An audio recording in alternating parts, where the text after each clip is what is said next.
Well, before she was elected to Congress, Ilhan Omar made sharp and frequent attacks on Israel. And even after coming to Washington, she has called Israel, quote, an apartheid state. Despite this, Omar claims she had no idea these remarks could upset anyone in this country. Watch. You wrote, Israel has hypnotized the world.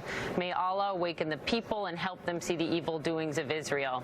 You've commented a lot since then, trying to explain what you meant by that. And I wonder just what your message is this morning as the first on our Game Changers series to Jewish Americans who find that deeply offensive. That's really a regrettable way of expressing that. I don't know how my comments would be offensive to Jewish Americans.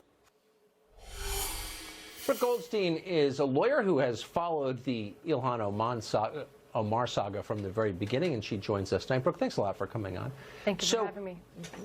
Her remarks about Israel reveal something perhaps about what she believes about the world. What do you think those remarks tell us? Well, first of all, this is a woman who, by the way, called you a white supremacist, and the irony there is that if she wasn't a member of Congress, she'd be a member of the KKK. Yes, she's commented on Israel, but she has built a career on attacking American Jews. She has said that American Jews control Congress. She has insinuated, for example, that Jews have dual loyalty. She has tweeted support for Hamas. These things have nothing to do with Israel. They are direct attacks on American Jews, a minority community in the United States. And what she does is she hides behind the fact that, number one, she is a Muslim and a woman, as though that insulates her from criticism, and anybody who criticizes what she says is automatically Islamophobic or racist.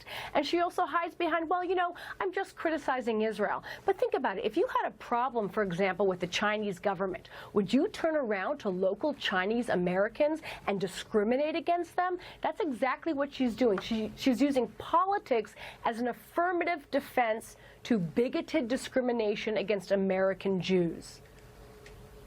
I wonder if her fellow Democrats in the caucus in the House recognize this. I mean, they serve with her.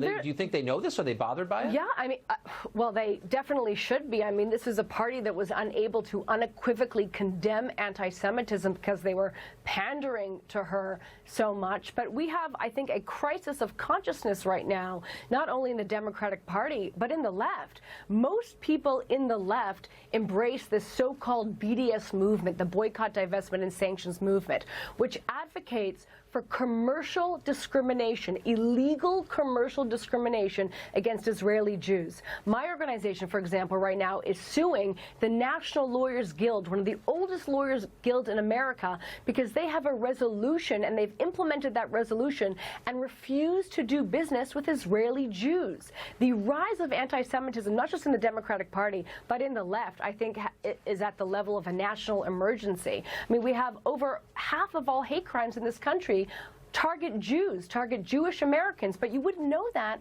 from, you know, reading the media. And so when you have, you know, Jewish children, for example, going to school with armed guards in this country, in 2019, we have a major problem of the rise of anti-Semitism here, and Ilhan Omar is just a small part of it and a symptom of it. She certainly is a visible symptom of it, I would say. Brooke, thank you very much. Thank you. Appreciate that. Well, we noted at the beginning of this show that Ilhan Omar is trying to take this show off the air. Shut us up. Silence us. I want to reassure you that it's not going to happen. Why? Because we work at Fox News, and they've got our back. We're thankful for that.